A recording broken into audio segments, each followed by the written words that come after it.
Satu, alladzina hum fi salatihim khashi'un. Syarat pertama, kalau ingin mendapatkan surga Firdaus tadi dan kebahagiaannya diturunkan ke bumi, dibawa sampai mati, masuk ke alam kubur lebih bahagia lagi, maka amalan pertama untuk melatih menguatkan iman itu, coba berlatih untuk menunaikan sholat dengan khusyuk. Kalau Anda kerjakan benar sholat ini, maka apa yang Anda dapatkan? Teman-teman ingat betul, saya mau tanya sebentar. Keabadian yang abadi disebut dengan sa'id. Kalau kita ingin turunkan ke dunia percikannya kita dapatkan, usahanya disebut dengan apa? Masih ingat? Aflah itu kalau didapatkan, kata dasarnya apa tadi? Falahun. Lihat baik-baik. Kata Allah dalam Al-Quran tadi, kalau ingin mendapatkan falahun, amalan pertama sholat. Makanya ketika dipanggil sholat, kalimat falah dilekatkan pada panggilan sholat. 5 kali diingatkan. Begitu muadzin kemudian azan memanggil Anda, hayya 'alas shalah. Anda bertanya, ya Allah kenapa kami mesti sholat? Dijawab, hayya 'alal falah. Yuk, pagi yuk. Yang sejati datang sini. Belum dapat sujud, belum dapat ruku, saya berikan. Makanya ketika orang sholatnya benar, dia akan mendapatkan 5 keutamaan. Saat di dunia nih, belum ke akhirat, 5 keutamaan yang tidak diberikan pada orang yang tidak sholat. Atau orang sholat tapi sholatnya nggak khusyuk. Sebab syarat mendapatkannya khusyuk. Alladzina hum fi sholatihim khasyi'un. Bukan alladzina hum fi sholatihim saja, tapi ada kalimat khasyi'un. Artinya yang tidak khusyuk saja nggak akan dapat, apalagi yang nggak sholat. Apa yang 5 ini? Lihat baik-baik. 1, orang yang sholatnya benar, pertama kali sebelum mendapatkan kebahagiaan hakiki dari Allah Subhanahu wa Ta'ala, akan dirubah dulu perilaku hidupnya menjadi perilaku yang lebih baik. Kalau orang itu sholatnya benar, maka sholat itu akan melatih dia untuk berubah, bertransformasi jadi orang baik. Itu ada di Quran surah ke-29 ayat ke-45. Innas sholata tanha 'anil fahsya'i wal munkar. Sumber keburukan cuma 2, kalau bukan fahsya itu munkar. Maaf, pornografi, porno aksi, LGBT, kata-kata jorok, kotor itu fahsya. Di orang sholat kata Allah mustahil berkata-kata kotor. Orang sholat tidak akan pernah mencela. Orang sholat tidak punya kata-kata jorok. Jadi kalau ada sekarang orang yang sholat senang mencela orang lain, itu berarti ada masalah dalam sholatnya. Dan dia belum dijamin sebagai ahli surga terbaik. Dan hidupnya nggak bahagia. Nggak bahagia. Aneh nih. Sholat tapi senang celah orang. Aneh. Aneh. Yang paling bahaya adalah menikmati celahannya. Itu yang paling aneh. Anda ngaji. Anda ikut taklim. Taklimnya sesuai Quran, taklimnya petunjuk sunnah. Anda sholat, Anda puasa, tapi Anda masih senang mencela orang lain dan menikmati celahan itu. Kalau nggak mencela, kayaknya nggak komplit kehidupan. Maka ada yang salah dengan ibadah Anda. Ada yang keliru. Karena mustahil taat bertemu dengan maksiat, itu mustahil. Mungkar, keburukan yang diingkari oleh hati, sumbernya nafsu perut dengan akal. Bohong, mencuri, menipu, membunuh, merampok, membegal, mabuk dan sebagainya. Itu namanya mungkar. Orang sholat gak mungkin mengerjakan mungkar. Jadi kalau sholat kita benar, cukuplah Anda sholat, maka Anda akan jadi orang baik. Makanya kata Nabi, Anda punya anak dari kecil ajarin sholat. Sholat, kalau naik jadi balik, kerjakan terus. Kasih pelajaran membuat dia mengerti. Kalau masih susah, berikan pelajaran. Ini sering diterjemahkan dengan memukul. Mukul di Arab beda dengan konteks mukul sekarang. Mukul di Arab tuh ngasih pelajaran supaya ngerti. Anda bisa terjemahkan dengan konteks lain. Uang jajannya tahan, yang kesukaannya simpan dulu. Bisa dengan konteks kekinian, tapi poinnya kenapa anak Anda dari kecil ajarin sholat, sampai kenalkan dengan masjid, ajari 3 tahun bawa ke masjid, kenalkan dengan masjid, gak ada masalah lari-lari itu sebelum waktu sholat. Kenalkan dulu. Dulu orang-orang tuh begitu, sebelum waktunya dikenalkan, jalan, begitu lari, biarin dulu. Setelah itu diberi pengertian, nah ini bukan tempat berlari, yang berlari di sana nanti, yang di sini nanti akan ada orang-orang baik semuanya. Terus Anda lihat berbaris, baris rapi. Kalau pengen baik ikutan baris nanti. Terus nanti ada yang mimpin di depan, namanya imam.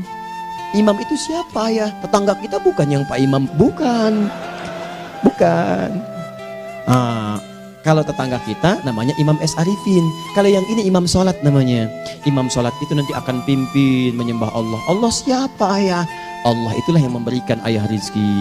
Allah itu yang memberikan ayah rizki sehingga bisa beli tobot buat kakak, beli robokar poli, ini yang poli, ini yang embers, ini yang heli, ini dulu kakak semuanya tuh yang kasih Allah. Nanti kalau kakak bagus bisa ikut rapi di sini, Allah akan senang, akan ditambah lagi oleh Allah. Oh begitu ya, datang begitu caranya. Ini bukannya waktu sholat belum dikenalin tadi bawanya main-main di masjid. Bahkan ada yang agak repot lagi, di rumahnya susah diatur, dibilang, kamu ini susah diatur, main sana ke masjid, disuruh main, ya main di masjid. Yang salah bukan anaknya, orang tuanya. Apa rahasianya anak itu disuruh ke masjid, suruh sholat? Rahasianya, begitu anak itu sholat dengan baik, maka dia akan tumbuh jadi anak baik di kemudian hari. Itu maksudnya. Nah, sekarang saya agak bingung ini, pendidikan TK sekarang salah sih? Enggak, cuma saya agak bingung mikirnya. Ini anak belum diajarin sholat, udah diajarin manasik. Itu bagaimana cara berpikirnya Ferguson? Agak repot saya mikirnya tuh. Ya, walaupun salah sih enggak, cuma saya bingung gitu. Kenapa nggak dikerjakan tahap yang pertama dulu? Tangga itu kan berurutan, nggak bisa Anda lompat langsung ke 5. Kan 1, 2 belum terlewati. Jelas ya? Nah, ini gambarannya. Sholat nih. 1 pasti baik. Jadi kalau sekarang sholat, lisan belum baik, mata belum baik, sampai ke kaki, berarti ada yang salah sholatnya tuh. Ada yang nggak tepat. Tangan sembarangan, snack orang ngambil. Awas. Tuh sendal orang, mau wudhu nggak ada sendal, pakai sendal orang. Udah bilang belum? Kehujanan pakai payung orang. Udah bilang belum? Ya kan gampang Ustaz. Ini kan juga mungkin diikhlaskan karena Allah.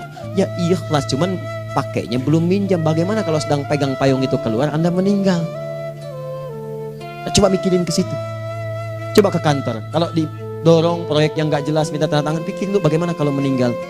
Kemarin saya sama teman-teman artis saya katakan begini, Anda ya, kalau Anda mengaji dengan saya, jangan pernah menerima peran maksiat. Walaupun itu sekedar adegan, tapi itu maksiat. Kalau bayangkan ketika Anda memerankan itu, Anda diwafatkan oleh Allah Subhanahu Wa Taala. Maka demi Allah saya katakan tidak ada faedahnya Anda ngaji sekarang, ngaji besok. Ketika Anda menerima peran itu, Anda wafat dalam keadaan bermaksiat di hadapan Allah Subhanahu Wa Taala. Maka saya pun katakan pada Anda, ayo belajar yang betul. Pahami, bangun sholat, belajar, dalami seperti orang tua kita dulu. Tinggalkan nyontek, budaya yang gak jelas. Rasakan ketika nyontek Anda wafat. Apa yang Anda dapatkan? Di Libya itu kalau nyontek, di Libya ya, saya pernah sekolah di Libya nih. Itu kalau nyontek di Libya aja dulu. Dan rekornya 100% ketahuan. Begitu sudah selesai, cuma jeda 2 jam, langsung ada panggilan. Si Fulan silahkan datang ke kantor. Apa yang disediakan di kantor sudah siap. Anda diberi waktu 2 jam dari sekarang, siapkan beres-beres koper Anda. Di sini tertulis Anda akan pulang. Tiketnya sudah lengkap, dikawal 2 orang. Dituliskan di situ anak ini nyontek gak boleh kembali ke sini. Libya. Gak ada zero tolerance bagi yang seperti itu, keluar. Kami gak terima di sini. Harusnya begitu. Gak ada faedahnya. Yang kita butuhkan amalan dari ilmu, bukan nilai-nilai itu sementara. Gak ada. Sudah. Nah ini akhirnya begini kualitasnya nih. Tertulis di ijazahnya bagus, cum laude, IPK-nya 4, tapi nggak ada aplikasinya. Yang pintar banyak, kita butuh yang baik, pintar yang baik. Sekarang yang pintar banyak, kepintarannya dipakai untuk nipu orang. Itu yang bahaya. Ahli hukum banyak yang dihukum. Ahli ekonomi tidak bisa mengangkat perekonomian. Apa yang salah? Apa yang salah? Ini yang jadi persoalan. Tapi dasar manusia, begitu di sidang mulai pakai peci, pakai baju koko, pakai tasbih, ada yang pakai kerudung. Luar biasa. Nih 2. Orang kalau sholatnya benar, Allah akan berikan ketenangan dalam jiwanya. Tenang hatinya. Jangankan musibah kecil, musibah paling besar pun tenang aja dia. Tenang, dia paham rumusnya. Allahu Akbar. Turun Quran. Surah ke-13 ayat ke-28. Ala bidzikrillahi tatmainnul. Yakinkan pada dirimu, zikir kepada Allah membuat hati tenang. Di antara turunan zikir amalannya adalah sholat. Dari mana taunya? Quran surah ke-20 ayat ke-14. Innani anallahu la ilaha illa ana fa'budni wa aqimis salata lidzikri. Saya Allah, kata Allah ke Nabi Musa. Tidak ada Tuhan selain saya, sembah saya. Bagaimana menyembahmu ya Allah? Tunaikan salat sebagai zikir kepada saya, zikir. Nah, maka kalau Anda sedang tidak tenang, ayo ke masjid. Banyak zikir itu, baca Quran zikir. Quran surah 15 ayat 9. Inna nahnu nazzalna dzikra. Kami turunkan Al-Quran sebagai zikir. Jadi kalau Anda sedang baca Al-Quran, Anda sedang berzikir. Ibu kalau sedang gak tenang, Bu, gelisah, gak enak, gak usah mengeluh, apalagi bikin status gak karuan. Ibu wudhu, ambil mushaf baca. Begitu sedang baca ada ketenangan dalam jiwa. Berdoa, zikir.